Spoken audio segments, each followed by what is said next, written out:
What's up, YouTube? This is Boxingwave. Got a little cold, so if I sound a little congested, my bad.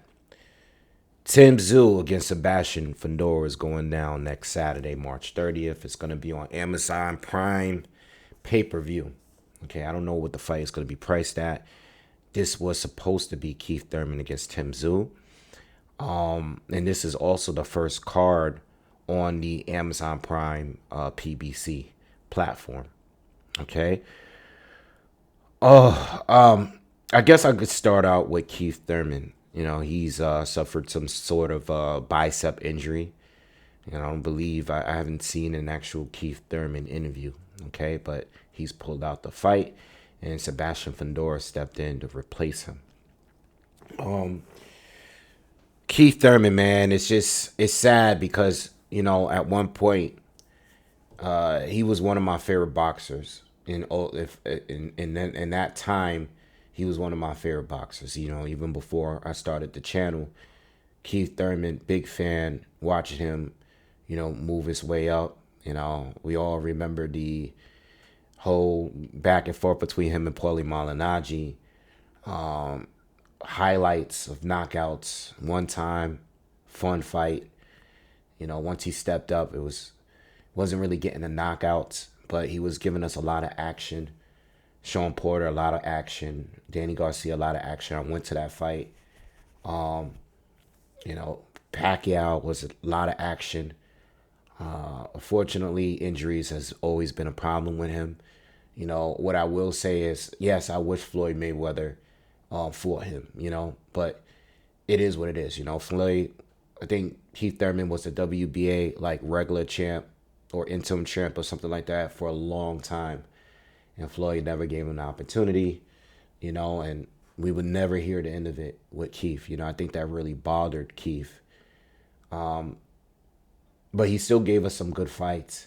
But the injuries, man, even when he fought Sean Porter, you got to remember, Sean Porter fight was postponed as well, because he got into some kind of car accident. It was totally random when I heard that Keith Thurman was fighting Tszyu. To be honest, I haven't made much content on that fight because even though I'm a fan of Keith, I didn't care for the fight that much simply because Keith has not been active. And when you're going up in weight to fight arguably the best guy at 154 right now, Tszyu, you really don't know what to expect, because I don't even know if you're the best at 147, just inactivity, going 2-3 years without a fight, coming back, and not looking your greatest. It's been a while. I think Keith Thurman has been far past his prime for some time now. I would like to say that I think Keith in his actual prime, the last time we saw him might have been like the Danny Garcia fight. I think when he came back to fight Josecito Lopez, I don't even think he was the same at that point. He was still very good, but I don't even think he was the same at that point. Fighting Pacquiao, taking another couple years off, coming back fighting Mario Barrios. Yeah, he beat Mario Barrios pretty good, but he was still hurt in that fight. He still got hurt in that fight. And, listening to him talk, he seemed like he was going to be really active. And I was so happy to hear that. All I want sometimes, I feel like I want fighters to be active more than I care about them losing. I can stick and still be a fan of you as long as you're being active. I don't care about the losses. If you take a loss and you get right back in, I don't really care. It's when you're inactive. Like Crawford is my favorite fighter right now, but I hate to have to only see him fight once a year. I don't care if he fights pay-per-view all the time. I'm gonna pay to watch him fight because I'm a fan of him. But him being inactive, I would rather you lose and just bounce back. Like if you can give us a loss and fight 3 times a year, I'm good as long as you're fighting. I care more about that than the inactivity. And Keith, It's hard to like really believe in you. Like, yeah, you know, people, I was reading some of your comments when I made a video and people were like, well, who has Tszyu fought? You know, Keith is a two-time champion or two division, you know, he was a unified champion and all this stuff. And I was like, yeah, that's cool. But at 147, he was that. But at 147, he's not relevant right now. You know what I mean? We know what he did. Anybody could come back and be like, yo, this is what I did. You know, but it's been a long time. And 154 is a different animal. You find someone young, hungry. You're fighting someone like that Keith Thurman once was. When he was calling out the top guys, he was calling out everybody at 147 at one point. And Tszyu is that guy at 154 right now. But he's healthy. He fought 3 times last year. You know what I mean? He's knocking guys out. He's legit. So it's disappointing to see Keith not take this fight. All I can hope right now, like, I don't want him to retire, but if he chooses to, I understand. I don't want him to retire, but if he does return, fight a legitimate fight at 147. You know, or if you stay at 154, stay at 154. But fight a more realistic fight.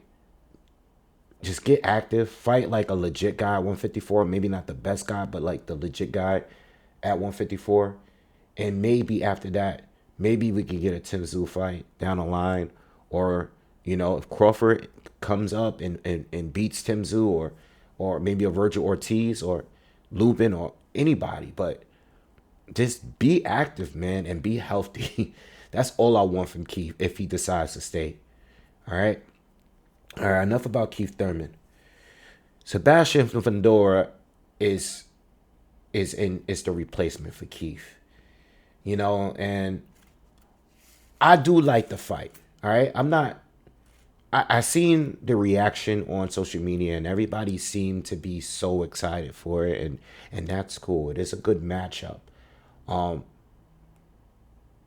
It is a good matchup, especially for a 12-day replacement, someone that's completely different style. So I would have to say, let me start off by saying, I've been saying this a few times about Tszyu.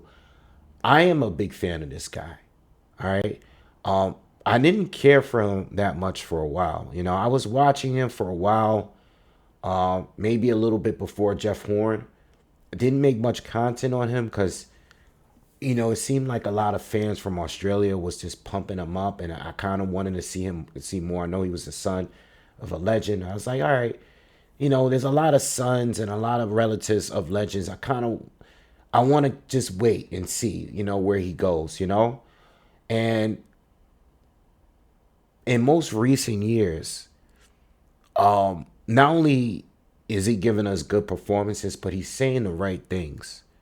He's not just talking, but he's backing up what he says.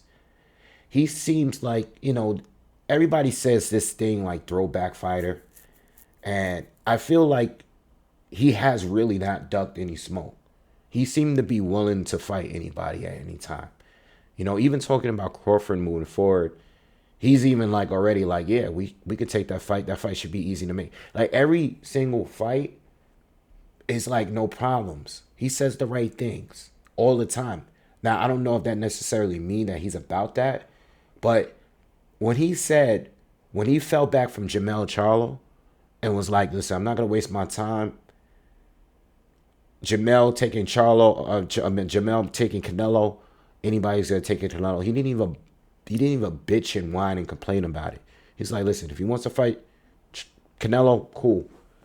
Then he went on and had been that very active. Tony Harrison, Carlos Campos, Brian Mendoza. You know what I mean? And performed all good. Performed better than some of the other opponents he faced before then. You know what I mean? I think he's legit.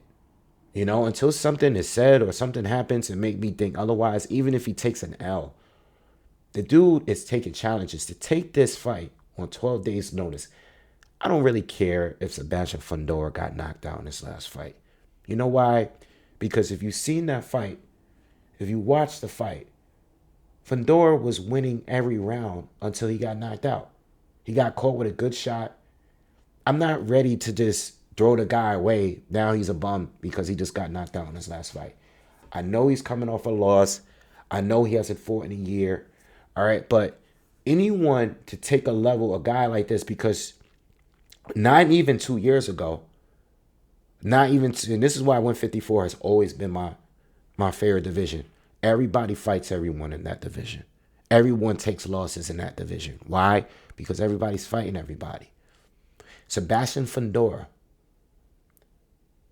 a man, a year and a half ago, I was on here telling you guys, if it's not Jermell Charlo, the best fight to make at 154 right now is Tszyu against Sebastian Fundora.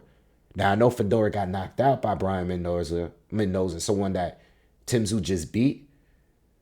But again, it might be about the styles. It might be a factor. Look, Sebastian Fundora is a southpaw that's 6'5" at 154 that has never fought on his back foot. He's always came forward. This is someone completely different. Tszyu, I don't even think he fought any southpaws.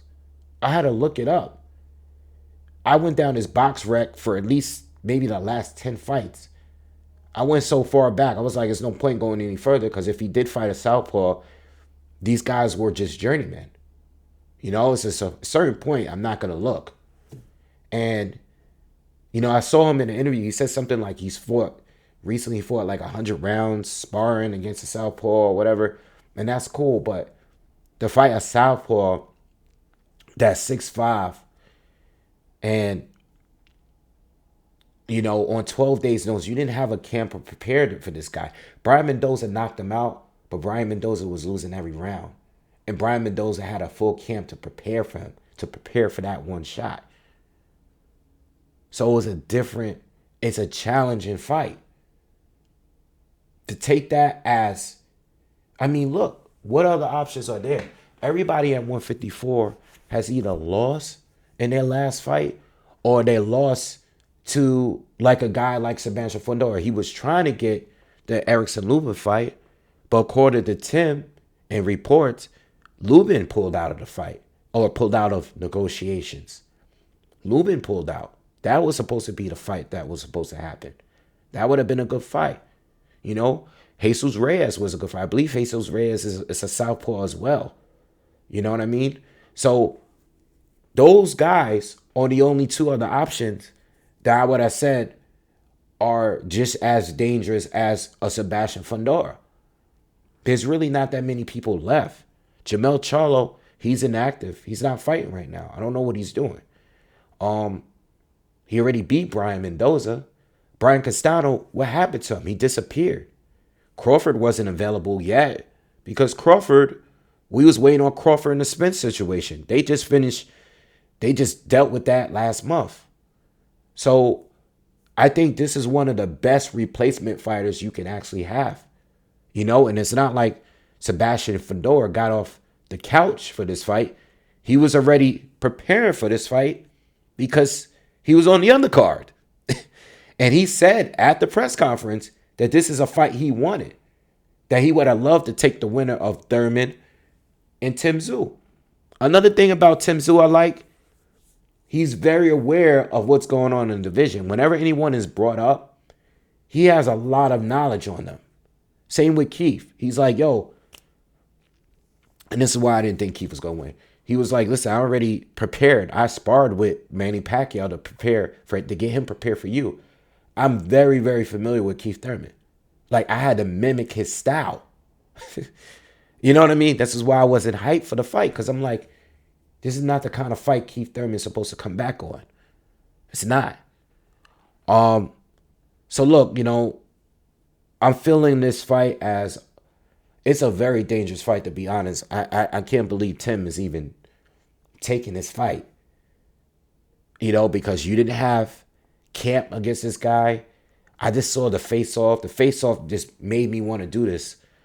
I just saw the face-off they had. This guy towers over him. And he has a completely different style than anyone that Tim has faced. Now, would it be a good fight? I don't know. We know that Sebastian Fundora likes to fight on the inside. He's tall, he's long, but he doesn't really use it as an advantage. You know what I mean? We learned in the Lubin fight that he likes to get busy on the inside, close range. He's not the type that's going to be using a jab. He tries to, but he never sticks to it. So I'm interested in seeing how this plays out. I think for once we're gonna see Tim fight on the back foot a little bit because he is a counterpuncher. Remember, Tim is a pressure fighter, but he's not a volume puncher. So let's just make that clear. Sebastian Fundora is a pressure fighter that's a volume puncher. Tszyu is not a volume puncher. He doesn't throw many punches. He tries to make every punch count. He's a counter puncher. When he's pressuring you, it's because he's walking forward, making you fight go backwards, waiting for you to throw so he can counter. That's what kind of fighter he is. Whereas Sebastian, he's there to get hit. And we know Tim is very heavy-handed. So I'm expecting Tim to hurt him and beat him at some point. But you just never know. You know, styles make fights. And maybe this guy, his size, his style, it could be all wrong for him. And if Sebastian Fundora had any feeling or had any wind that Keith Thurman was going to pull out this fight, like let's just say this fight really didn't happen, then I don't want to get too deep into conspiracies, but you never know. You know, boxing, it's kind of messed up sport as it is. But let's just say that they realize that, you know what, we're not doing well. You know, I don't think people are interested in the fight. It's going to bomb. You know, maybe let's not make this fight. Let's get Keith out. Let's pull Keith out. Use him for another fight. Let's just say, if you're one of those kind of people, because I already know I'm going to read the comments, and Sebastian Fundora felt in any way that he might be fighting Tszyu, he might be prepared for him. You know what I mean? You just never know. All right? Let me get on out here. My voice is killing me. But, yeah, man, I love the fight. I'm digging the fight. And Sebastian could put himself right back on the map if he is to win this one. You know, even if he doesn't win, if he looks good, you know what I mean? He's still going to be dangerous for anybody at 154. You got to remember, 154, everybody's losing. Everybody lost recently, you know. If it was Lubin got knocked out by Fundora already. You know, if it was Reyes just lost to Lubin. You know, like, where's Brian Castano? Again, where are all these guys? This is one of the best matchups. Everybody got losses. This is one of the best matchups that could be made right now at 154. All right, so anyway, I'm with it. I'll definitely do like a breakdown, like maybe in a couple days. I'm just gonna do a little film study, and then I'll give you a breakdown. All right, so be on the lookout for that. Subscribe to the channel. All right, smash the like button, share the video, all that. I'll see you guys on the next one. Y'all have a good day. Peace.